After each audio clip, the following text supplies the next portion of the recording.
Reverend Williams, I'm going to start with you. Activism is, I think, for you, uh, hand in hand with the pastorship of your church, and so much of what you do. So many of the reasons that people know you, not just here in Detroit, but around the country, are about activism. So I'm going to start with you talking about that marriage between the church, the Black church in particular, and activism that's focused on social and racial justice. Yeah, look, the Black church birthed Black Lives Matter, birthed activism. It has been the mantra that we have held since we organized the African Methodist Episcopal Church. Further, since we organized our resources, the First Baptist Church of Savannah, Georgia, the oldest institutions that Blacks have ever owned, not only in the sense that we were protesting or picketing, but at that time, we were providing.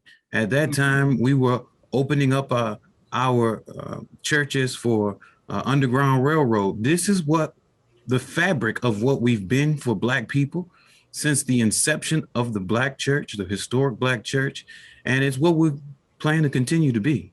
Yeah, yeah. Pastor Barry, I know from your church that activism takes on a very specific role in your community. Mm-hmm. It takes on a very specific role with young people in your community. Talk about what that looks like. Well, one of the reasons why the church has been so successful is because we combine your purpose and your activism with your spirituality. One of the things that have been quite successful is the fact that we let everybody know that on so many different levels, Jesus Christ and his disciples and a lot of people in the Bible were actually activists. They were standing up for what was right. They were standing up against the status quo. They were standing up in the face of evil, and they were letting people know that with God, all things are possible. And we, as the people of God, we have a role to play in manifesting that in this world. So we have a particular role. So our young people in particular, they look for their purpose in life. And part of that is to stand up for the right thing. And we give them the opportunity to be able to do that. Yeah. Reverend Simon, what does this look like at Fellowship? When I thought about activism, I had to take it from an academic standpoint, of course. Mm-hmm. I am at Fellowship Chapel, which is a very active church. ETS is ecumenical, but social justice oriented. So when I looked at activism and when I teach it in my African-American Black religious studies course, I talk about it from a historical perspective.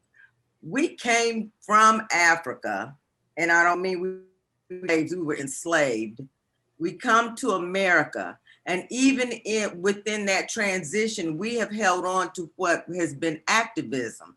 I see activism holistically in that all of our things that we do in terms of the Black church is not just the religion. It's not just understanding the Bible. It's dealing with every phase of every Black person's need. So even when the slaves would leave the master's church and go to the hush harbor, and remember, they did not take that Black Bible. There's a Black Bible. I don't know if you've ever heard about it, the slave Bible. They've taken that. They didn't take that.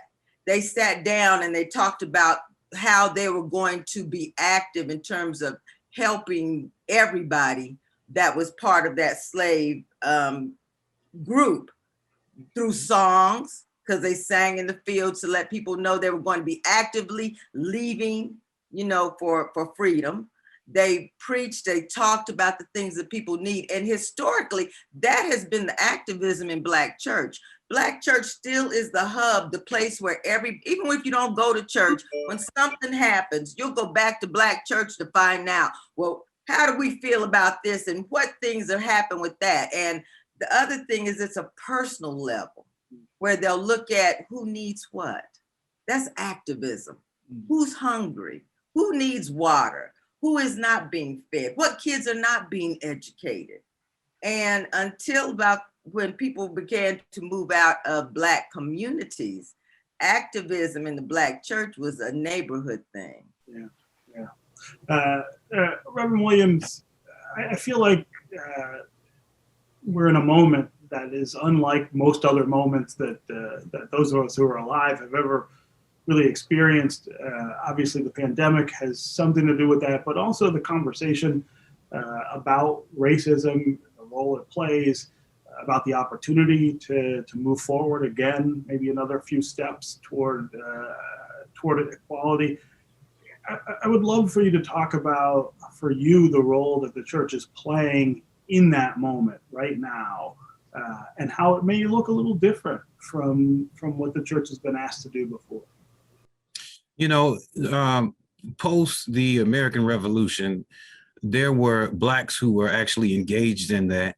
In the Northeast, those Blacks organized what's called African Benevolent Societies. At the time, they did not have the ability to lean on the social safety net of the government or what either the veterans organizations. And so Blacks organized these African Benevolent Societies, moving from the African Benevolent Societies to organizing actual Black churches.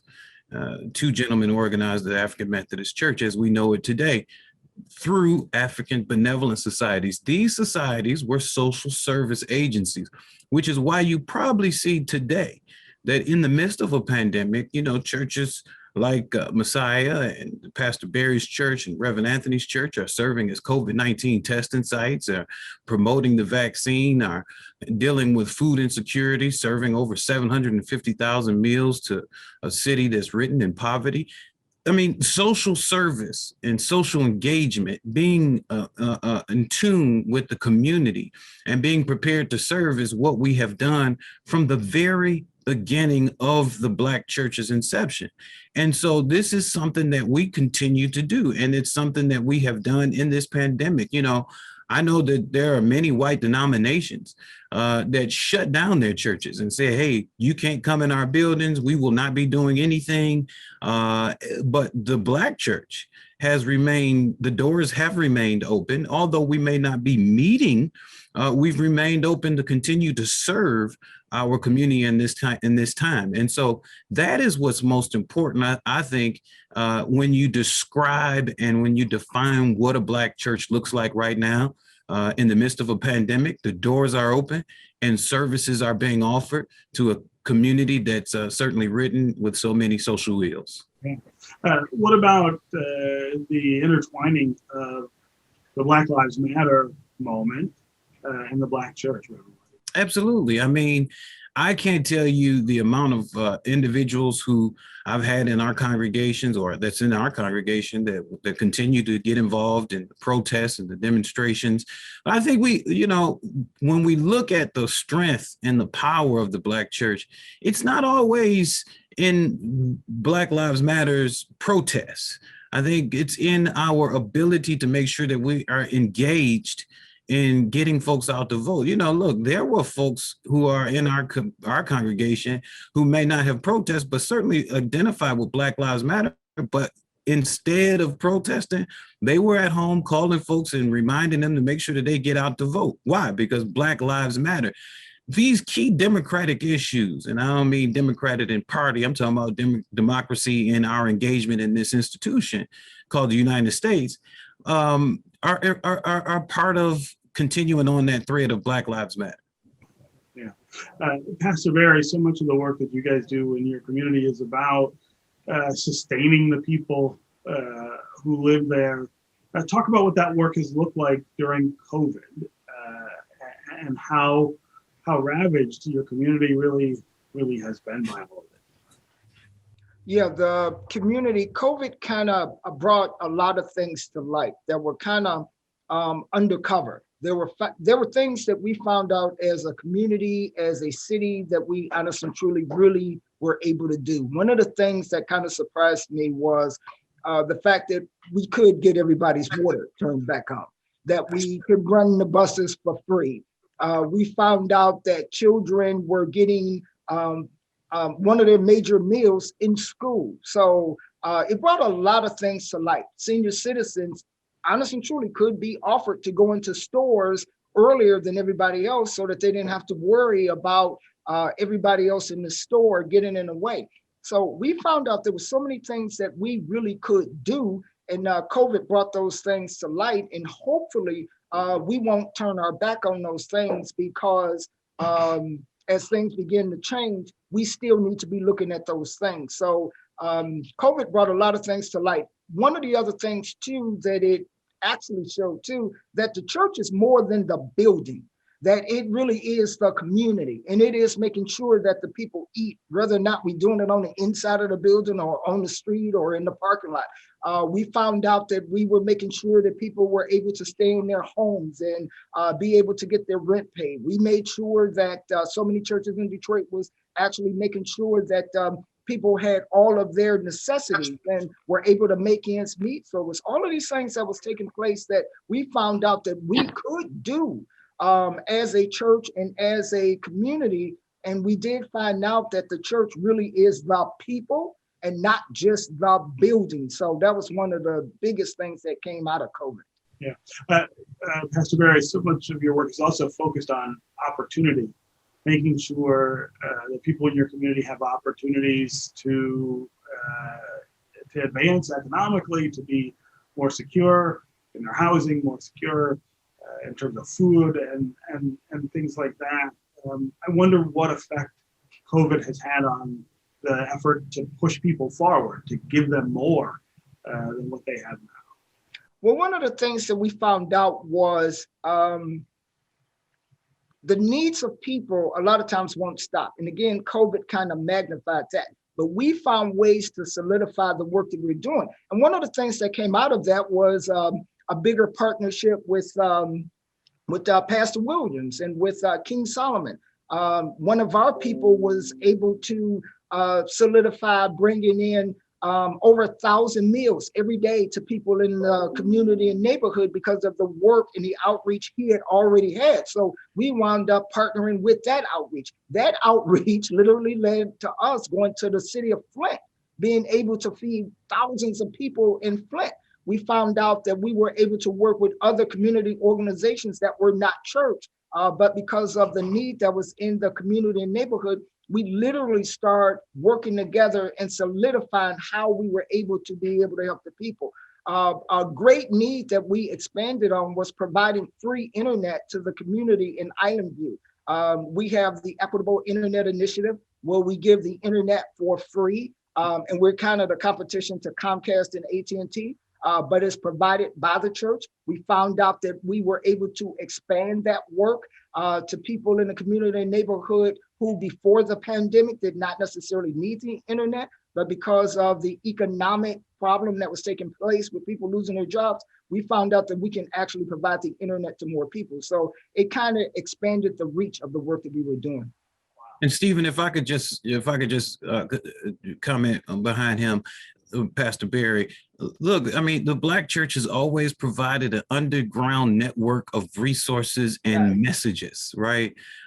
We don't get millions of dollars of foundation funding, but somehow we always make sure DTE bills get paid.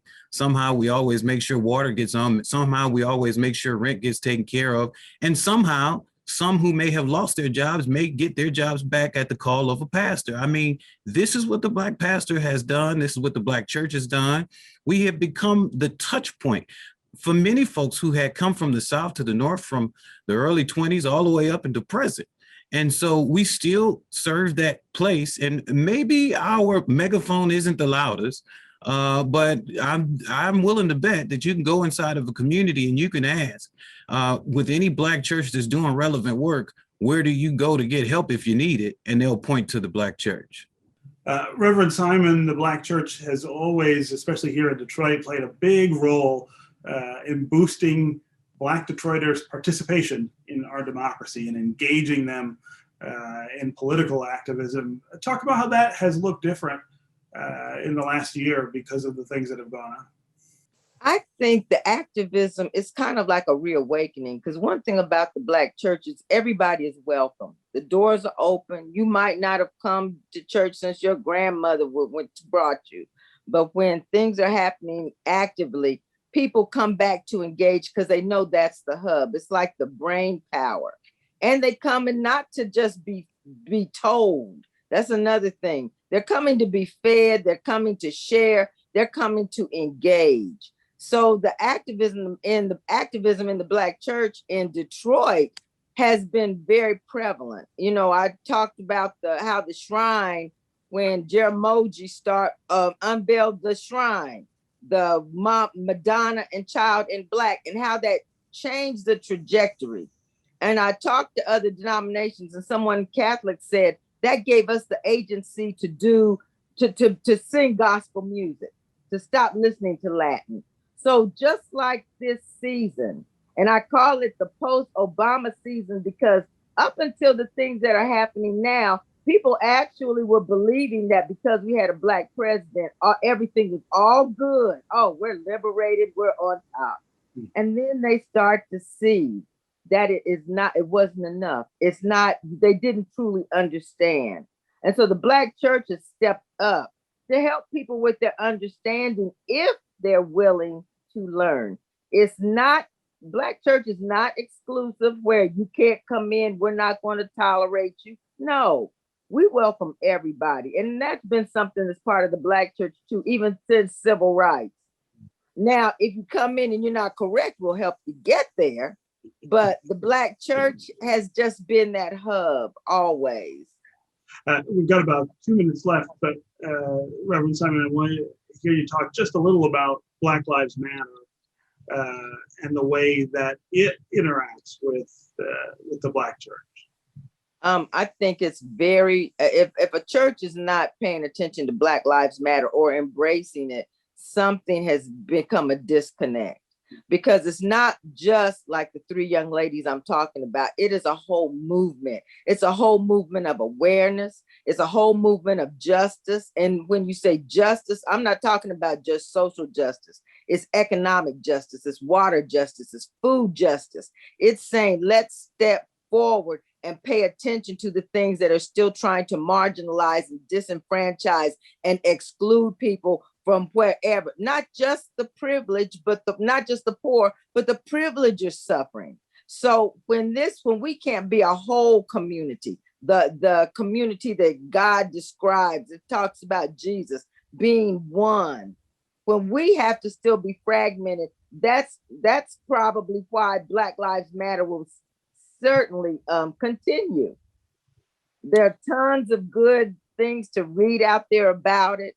There's tons of things that as churches, another thing with Black Lives Matter and Black church, because I'm going to use them as the same thing, is that no matter who's doing the work, if the work is good, we are all in. We are all in. If you need help, we'll undergird you. If you're getting shaky, we come over and say it's okay to protest. But what about policy? Let me show you how to write this policy. Let me help you listen to what someone just said, and then let's unpack it. Oh no, there's an infiltrator. Let's talk about this and love them back to where they need to be in support of not just the humanity as a whole, but Black church in particular.